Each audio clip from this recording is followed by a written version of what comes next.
Assalamu alaikum wa rahmatullahi wa barakatuhu. Barkanmu da sake saurara da ku a cikin wannan sabon bidiyo. Ya kuwa masu bibiyar wannan channel namu mai suna Umar Ustaz TV. Muna muku dubin godiya sosai, muna miƙa safifin gaisuwar mu zuwa gare ku.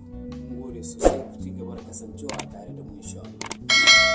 A yau wannan bidiyo namu za mu ba mu wata kissa ne sosai mai tausayi, mai ban al'ajabi sosai. Wannan kissa tana da abin mamaki sosai. Akwai wani mai kuɗi, wani shahararren mai kuɗi na. To mai kuɗin nan marewaci na sosai, yana da rewa sosai. Baya son dala ta fita a gare shi ko da kaɗan. To kuma inda ya sa yana da mace mai kirki, mace mai ladabi da biyayya, tana jin magana ta sosai. To a waye gari sai wani almajiri ya zo bara a gidan wannan shahararren mai kudi attajiriya sosai.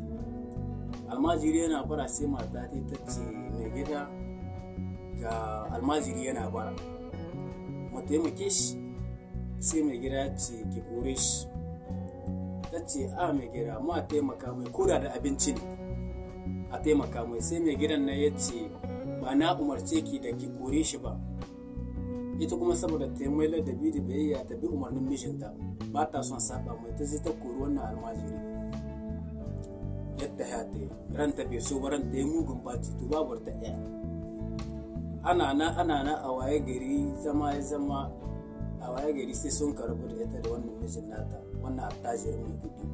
Ya ta zai can ta yi armenta, suna zama lahiya da mijinta. Sai irin wanda abin da ya sake horawa da ita da tsohon mijinta, sai almajiri ya sake dawowa.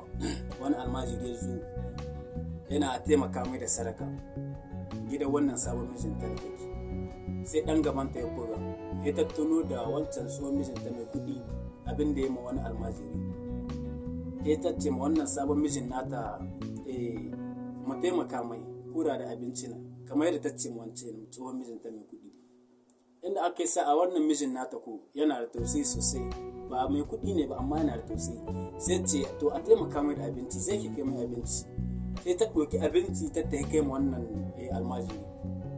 Ta kai mai abinci sai ta komo tana kuka.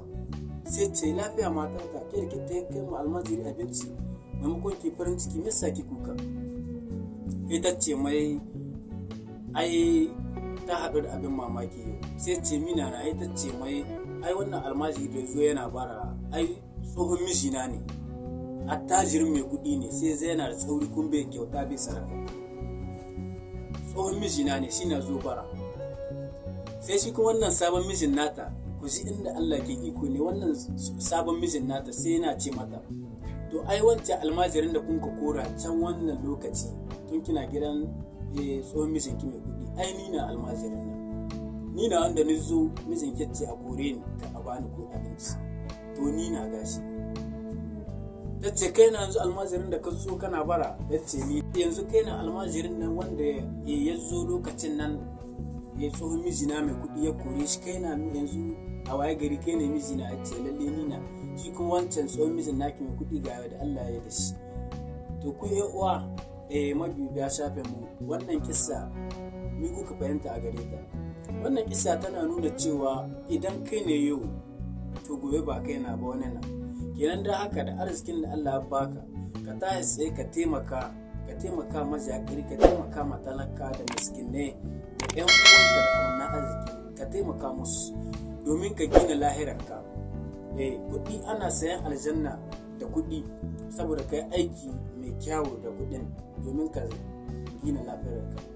Kenan uwa a taimaka da taimako, a taimaka ma yara, kanne, marayu, mabukata, duka dai irin haka. In Allah hore ma ka yi aiki alkhairi da dukiyarka. Insha Allah ina tare da ku daga ni na ku Umar Ustaz. Sai kuma wani zango dan mun sake